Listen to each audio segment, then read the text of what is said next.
Great, thanks so much. Good afternoon or morning or evening, depending on your time zone. Welcome to today's Foreign Affairs virtual meeting. We are launching our May-June issue, which had a cover package on trade and global economic issues. I'm Dan Kurtz-Phelan. I'm the editor of Foreign Affairs. We have a fantastic lineup today. Two authors from the package in the new issue, and one who wrote a related essay a couple of issues ago. The last of those, Shannon O'Neil, really kind of opened her piece, which was called Protection Without Protectionism, with a line that I think offers the jumping off point for the discussion today, though it's one that all three authors get at in slightly different ways. Shannon wrote in her piece, for 2 decades, the free movement of goods, services, and capital was the world's guiding principle, crystallized in the so-called Washington Consensus. Although countries didn't always live up to these ideals or implement laissez-faire policies, most aspired to do so. Yet the era of the Washington Consensus is now over. And despite what some commentators have argued, the COVID-19 pandemic is not the cause of its demise. So that from Shannon is really the starting point, and the question that all of these pieces grapple with in ways that are often complementary and sometimes in tension with one another is why that consensus came apart and then what should come next. And like so many of the easy old assumptions in the debates we have about US foreign policy, international economic policy, it really seemed to a lot of people a couple of decades ago like a relatively settled point is now fraught and contested in new ways and therefore more interesting from our perspective. So we'll get right into the discussion of why and what comes next. But let me start with introductions that I'll keep very brief. We have first Gordon Hanson, who is a professor at the Harvard Kennedy School. Among lots of other things, he has done some of the most important and impactful research on the effects of international trade, and especially the China shock in the United States. His essay in the May-June issue is "Can Trade Work for Workers? The Right Way to Redress Harms and Redistribute Gains?" Shannon O'Neil, as already mentioned, is a senior fellow and the deputy director of studies here at the Council on Foreign Relations, or figuratively here, since we're not in the building. Her piece, which grows out of work she's doing on a book, is again Protection Without Protectionism, and it was in a couple of issues back. And last but not least, Adam Posen is the president of the Peterson Institute for International Economics in Washington. His piece is "The Price of Nostalgia: America's Self-Defeating Economic Retreat."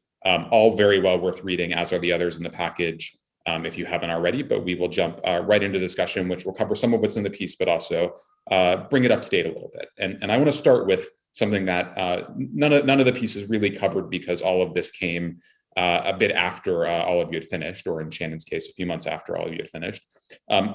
Trump and the Trump administration really brought the public debate about the failures that flowed from that old consensus that Shannon described to a boil. But dissatisfaction and controversy had really been simmering for some time. And I think to a degree that has surprised some observers, the Biden administration has continued a lot of the components of the Trump strategy. I would note that Robert Lighthizer, the trade representative in the Trump administration, did a piece in Foreign Affairs laying out that substance over the summer. So I'd like to start just by asking each of you, do you see more continuity than change between the two administrations? Is there between these a kind of new consensus about trade and trade policy that spans both parties and both administrations? And to the extent there is, how would you characterize it? Gordon, why don't we start with you? Sure, and thank you very much, Dan, for including me on this great panel.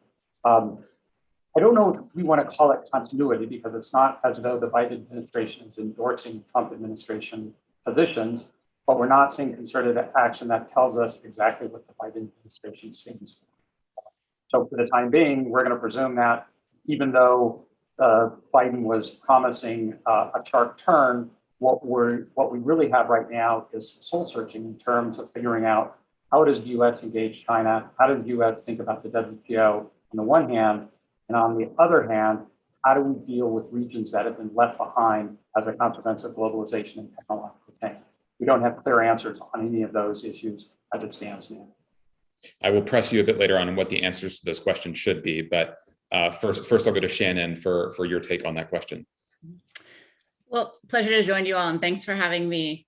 I think the biggest continuity I see is an inclination to be involved in the economy, and that the government should play a bigger role in shaping the business environment and different. Now, they may have different goals, right? The Biden administration climate change is a big goal. That was not a Trump administration goal, but I think there's this overall interest and activism, sort of leaning towards activism by the U.S. government that the Biden administration has brought in. And as was just said, they haven't quite figured it out yet, but you see a continuation of a lot of the tariffs and regulations and some of the stuff the Trump administration put in, right? They haven't pulled that stuff back. But you also see a real interest in intervening in various sectors, right? You have, and it's bipartisan interest, frankly, right? Intervening in the semiconductor industry and putting a lot of money there, intervening in many other areas, in hydrogen and some of these other sort of emerging technologies, as well as sort of these forgotten communities or the communities that have hit hard times. So I think where I see a continuity, even though it will play out in very different ways, is in that the federal government actually should be playing a role and should use the tools that it has to reshape parts of the economy. Adam, what do you think? I actually think there's less agonizing, less soul searching than my two colleagues just mentioned. I think that they're very consistent in the Biden administration or the Trump administration on a few things. They're basically anti-trade. They're not as directly antagonistic towards allies, but as you mentioned, and thank you, Dan, for making your first issue as editor on international economics, have a package on international economics. They're pretty suspicious of trade. They're not even very pro-immigration. They're obviously much more humane on treatment of migrants, thank God, but they're not suddenly pro-immigration. They're very anti-China. They believe in Buy American, if anything more than the Trump administration did, with more emphasis on unionized jobs and minimum wages. And they, in part because the Congress, bipartisan, are very ready to employ unilateral sanctions, financial sanctions, trade sanctions. So there's a lot of continuity. I think the difference is, as Shannon mentioned, the commitment to doing something about global warming is sincere. I think the things stated, including in Secretary Yellen's speech yesterday about working on international agreement on corporate taxation, is real. I think, though, they're also prioritizing and heating up the technological aspect of competition with China more than Lighthizer or Trump did. And ultimately, they share with Trump this idea that the US has to be a leader in order to do anything international, or else they'll take their ball and go home, as seen in President Biden convening a summit on green things when the US hasn't actually done much of anything. So I think, unfortunately, there's a lot of continuity. So there's a lot to dig into there. I wanted to start with the present before going back to some of the history that all three of you cover in ways that I think intersect in a kind of interesting way. So Gordon, I want to start with you, given the work you've done on these questions, both in this piece, but also in a lot of your other research. Tell us how we got here, right? What went wrong in your view with the old consensus? What were the promises that weren't fully fulfilled? And to what extent has that driven the change in this paradigm?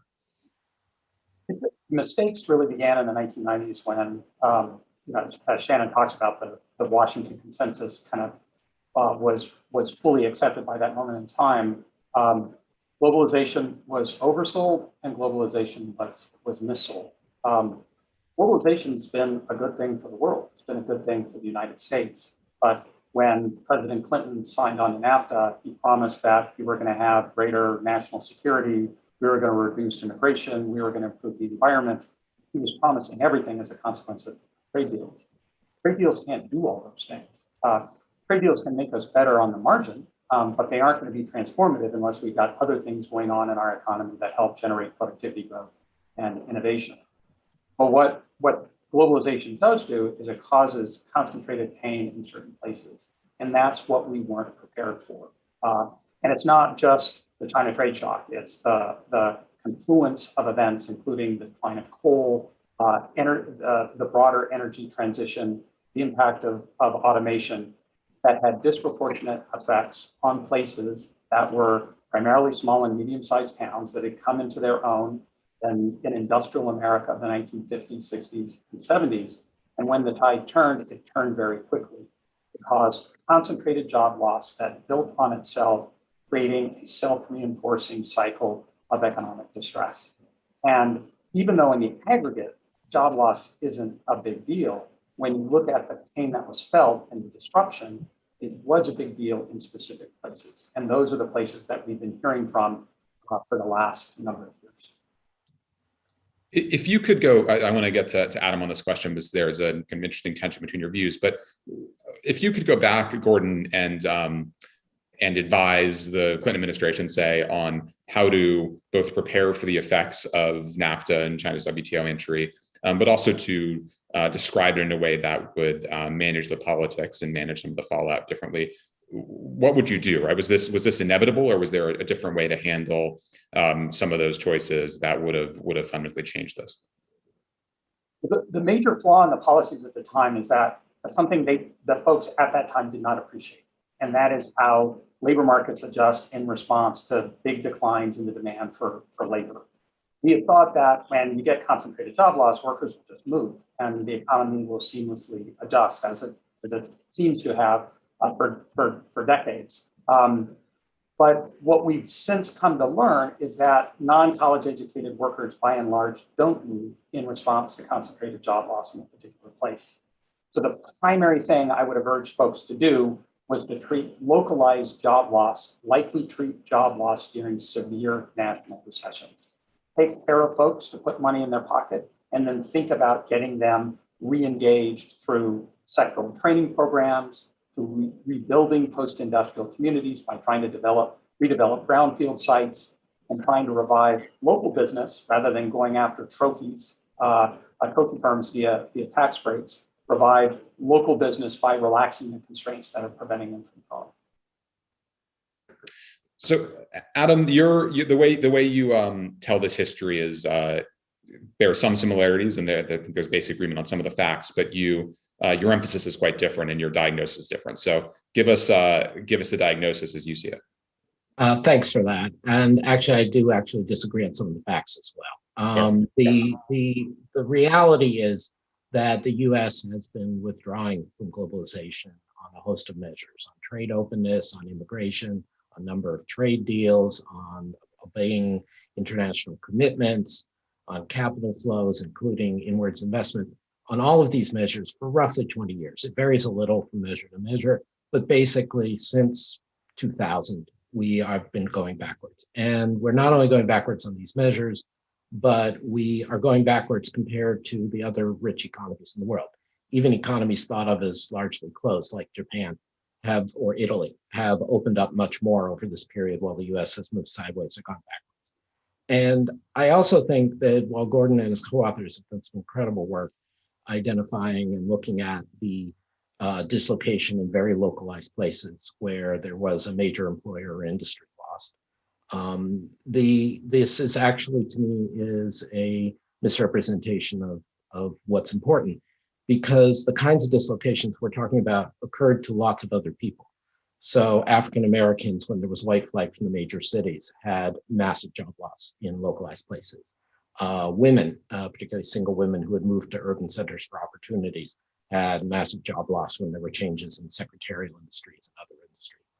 And so this only became noisy and politically demanding when white rural males were the ones who were disproportionately affected. That doesn't mean their pain isn't real, it is. But it is in line with things we've seen with respect to police violence, with respect to job opportunities, with respect to cultural representation, that our society only seems to get incensed when it's swing voting white males in particular rural locations who are affected. Moreover, I think it's important to recognize that the story about us, essentially, this isn't what Gordon tells or Shannon tells particularly, but it is sort of consistent with the general story, that it was a bunch of neoliberal economists like me who sold the American worker down the road, the stab in the back myth that's both on the right and on the left. And we sacrificed everybody for the sake of efficiency. Whereas the reality is the angry white males have gotten what they wanted already for the last 20 years. It hasn't had the results they wanted. But the fact is the US economy has been closing down. The US economy has been less internationalized. They've been more protected from international competition.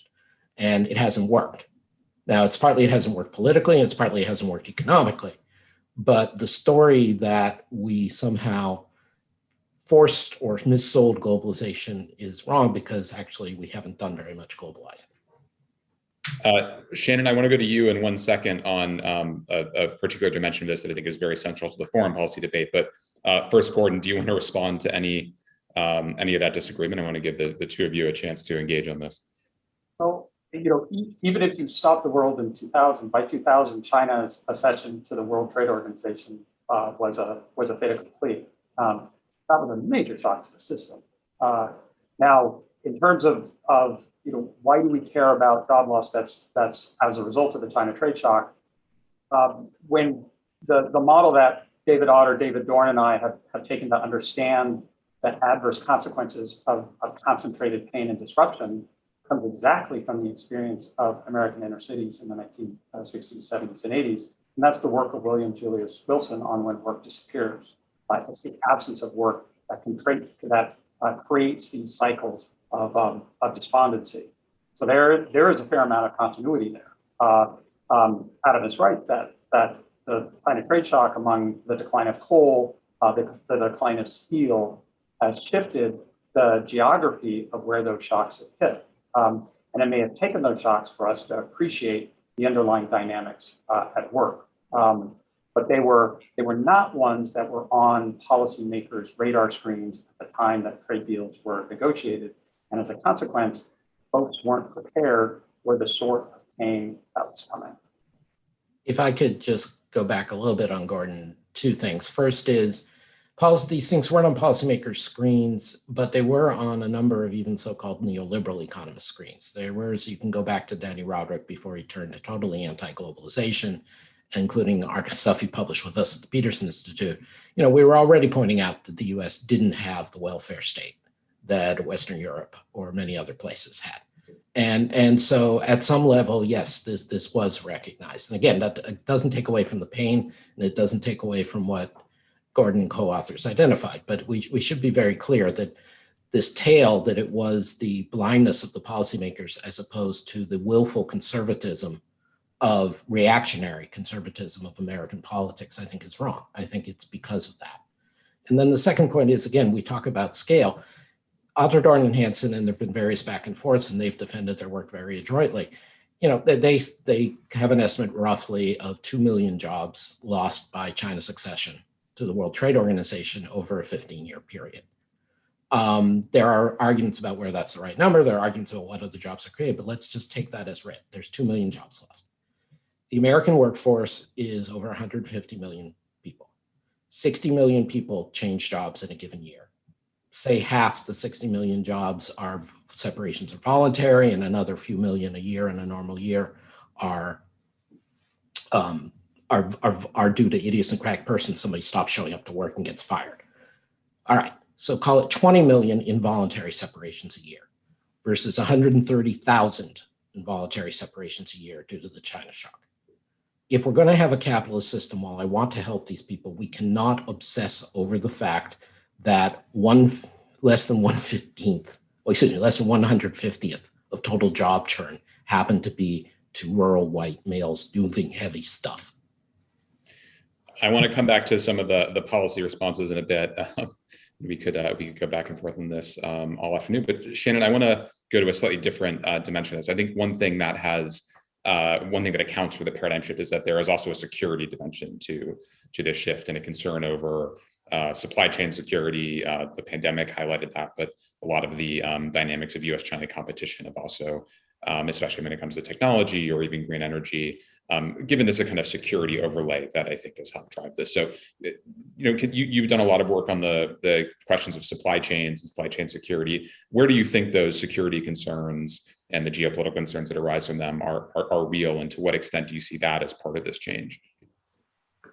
I think it's definitely a change. Let me just go back briefly and talk a little bit about the history. And part of the challenge for the Washington Consensus, I think, was, lots of people implemented policies or sort of implemented policies. And for emerging markets that took this on, full steam, they just didn't do as well as many of the emerging markets that didn't take them on, right? So you look at Latin America, or you look at parts of Africa and the like, and they just didn't grow very fast vis-a-vis China or South Korea or other nations that kept a really strong state role and, kept supporting their national champions alike. So they were much less able to climb the socioeconomic or the technological ladder by implementing these policies. So you started to see, emerging markets start to sour on these policies. And the same with capital opening, they saw booms and busts as finance went in and out and hot money poured in and out, and it was really difficult for them to manage. So there was a souring there.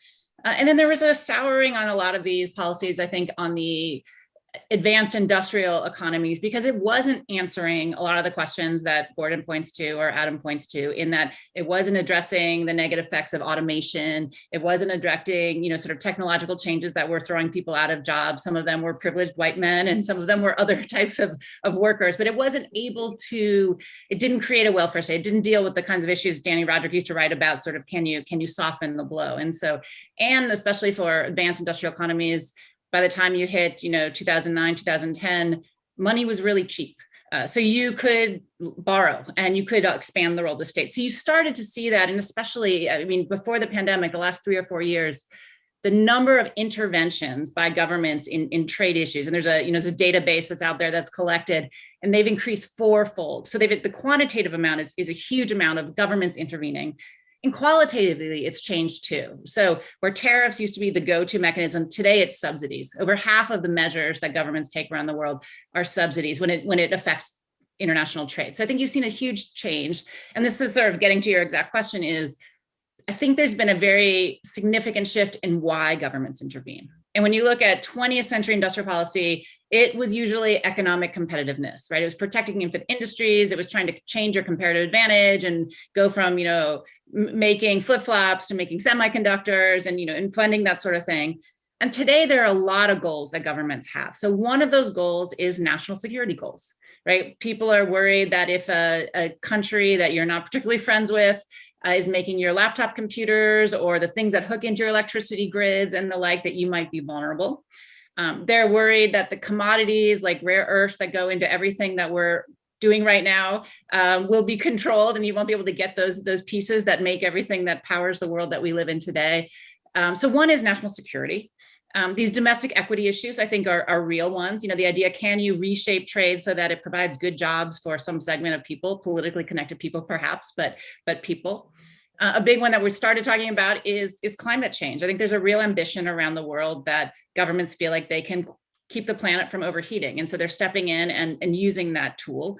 So I think that is also, a big element of what they're doing. So they have these multiple goals, and national security is increasingly one. Now we can argue about whether or not the types of policies people are putting in place are the right ones and are going to be more effective and efficient and actually bolster national security. And that, I think, is the challenge with supply chains. The knee-jerk reaction of many countries just to bring everything home is not going to make them more resilient.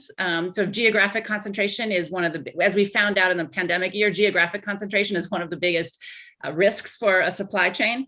But I do think we have multiple goals, which is, to me, suggests that we are going to continue to have governments intervening in their economies, because it's more than just, can I prop up this particular economic sector, get ahead in that sense? It's all of these other reasons. So as I look forward to the 2020s, I think this is going to be a big factor. And the other thing that I think is going to give governments confidence around the world is that we are likely to see, because of pent-up global savings and the like, as we all get vaccines, we're going to see a huge economic boom, definitely in the United States, but probably in Europe and other places. And so politicians are going to believe they're right and their policies are right. That doesn't make their policies right, but they're not going to parse causation and correlation. They're going to say, wow, we're intervening in the economy and the economy is growing 5, 6, 7%. We must be on the right track. So I think there's some stickiness there to what governments are doing. Shannon, sticking with you, you wrote the piece before the Biden administration was in office, or I think it even won the election. And you talked about what it would mean to get industrial policy right. You have a fairly explicit embrace of industrial policy now. What are they getting right, and what are they getting wrong at this point? So I think there's a few things they're getting right. I think one of the things they're getting right is they have announced this big mapping of supply chain. So there's a few critical industries that they're going to try to come out in June, where things come from. And then really they're mapping almost the whole US economy, or have the ambition to do so. They probably won't make it there over the next year, to find out where things come from. So I think knowledge is power in this sense. I think just knowing where things come from so that then you can think about it in a more systematic way is useful. So they're not jumping in right away, and they're sort of mapping this out. So I think that is important. The other thing they're doing is they're investing a lot, or their ambition is to invest a lot in research and development. The US government used to invest a big percentage of the money that went into research and development, and that has fallen over the last 3 or 4 decades. It's almost half of what it used to be. And the kinds of money that the US government can spend versus a company, it's very different. Companies commercialize, companies, their shareholders care, or their equity investors care. They want to see results, while the government can invest in very quixotic things that, they think they're investing in one thing and it turns out down the road they invented GPS or the screens that are on our Apple phones and things, even though that wasn't where they had initially started. So I think there's a basis there, and we're seeing that particularly in a couple of industries. We're seeing it in semiconductors, where there seems to be a bipartisan agreement for a $50 billion spend on research and development and others to have some sort of cutting edge semiconductor advancement. We're going to see it, I think, in a lot of green technologies and the like. So I think those two is important, that sort of basic research and development. The other thing on the table, I think, which is good, is the infrastructure plan, or at least the framework that we've seen laid out by the Biden administration. So, hundreds of billions of dollars of that is just old school infrastructure that, as we all know, those who live in the United States, it could use a good upgrade. So that's rails and roads and ports and airports and all the connections in between. That's stuff that bridges and the like, we've needed to do that. So I think that is good. It goes also into the digital infrastructure, broadband for everyone, those sorts of things, as we know now versus a year ago, is vital if you want to be part of the world that's today. And then there's a whole kind of human infrastructure side, education and childcare and other things that will increase human capital. And that too, I think, is really important. As we look at the jobs of the future and transitions and future of work, human capital is a huge part of it. And so that investment too, I think all of those are good things. Now, as we know, we live in a democracy. There's a very thin margin in Congress. So what gets through is a question. But I think those ambitions are good. I think when it becomes a much heavier hand and sort of betting on particular companies or particular sectors and the like, that's where it can get very complicated and get complicated politically, but it's also where the generalized gains from those kinds of government investments will be less versus specific gains, where you're really betting on particular players, and that's where it can get really complicated and sometimes fail, frankly. Gordon, Adam, before we go to Q&A from everyone else, I want to draw the two of you out on what should happen now. I mean, both of you, I think there's, despite the different accounts of the last few decades that the two of you have, I think, interesting overlap and interesting tensions between the solutions you offer, especially when it comes to how you target assistance. So, Gordon, if you were advising the administration on what kind of policy would address the harms that you lay out in your piece and rebuild some constituency for international economic engagement, what are the key pieces of that? Well, it certainly wouldn't be using tariffs to try and bring manufacturing jobs back. David Orr, and I are working exactly on this question of what were the local economic consequences of the Trump tariffs, and we are not finding any positive employment effects of places that got protection. That won't come as a shock to anybody, but just as a point of fact. And so these issues are really about local economic development. They're not about trade policy. And as Shannon mentions, there's been this movement towards kind of more active industrial policy under many different guises for some time now. A big part of that since the 2000s has been spending money on tax breaks to bring big firms to your city, to your county, and then trumpet the positive impacts of that. We now have a fair amount of research that shows that what those tax breaks do is to expand employment exactly in the thing that was incentivized, but do little else in terms of promoting economic development. The work of Timothy Bartik on these issues suggests that the cost per job created from tax incentives is about 5 times of the cost per job created through sectoral training programs, brownfield site redevelopment, or other manufacturing or business extension services. So as we think about left behind America, whether that's in the inner city or whether that's in rural areas, I think the focus needs to be one that takes a place-based approach, focuses on targeted worker training, focuses on enabling expansion in the businesses who are already there. And a lot of that can actually be financed by the money that's already been allocated to the business tax incentives that have become so popular. Adam, what about you? What's you're more focused on universal solution, which I think is in some ways in line with the administration. But where would you take this? Well, I agree with Gordon completely on where he starts, that a lot of this is about domestic issues and a lot of this is about dealing with people's needs on a local basis. Where I do differ somewhat is I do think universal benefits less than localized targeted benefits, I think are better for most things. And also I think there's an international role, not of tariffs, but other things the US should be doing. So first, just to say, I think the Biden administration is right to have some of the things they have in the American Family Plan, like and the American Jobs Plan, things relating to childcare credit, the extension of educational support to community college and pre-K, and that these are basically either not means tested or only barely means tested and universally available. I think some of the infrastructure spending could be more of it in terms of improving people's ability to move or to be flexible. Now, again, as Gordon rightly points out, a lot of people don't want to move, but that's also in part due to the fact that it's very expensive to move if they get locked in because they have a home there or they don't have childcare, so they're reliant on their neighbors and their family locally to support them. And so creating better availability of benefits and better transport. And as some of my friends on the more libertarian side say, having some better dezoning so that you can have more affordable housing in the places where there are jobs, less expensive commuting in the places where there are jobs. And again, Gordon knows a lot about this. So I think there's a whole range of broad investment. I also think on the international side, and here again, there's some specific ways I think the Biden administration is doing right. I'm very heartened by Secretary Yellen's commitment to trying to work out international rise in corporate taxation and the corporate minimum tax for multinational companies. I'm very heartened by the overall administration wanting to do something on climate change. And I think these are examples of areas where it's not so much US being a leader, but US, like we used to say in the kinds of Washington consensus good parts that Shannon mentioned and critiqued, that reform sometimes comes from pressure on the outside coming in. And US should be engaging with countries and standards that are above ours. And climate change is a perfect example where the EU and some other places are well ahead of us, and they should be raising up our standards. And so I think there's a path forward.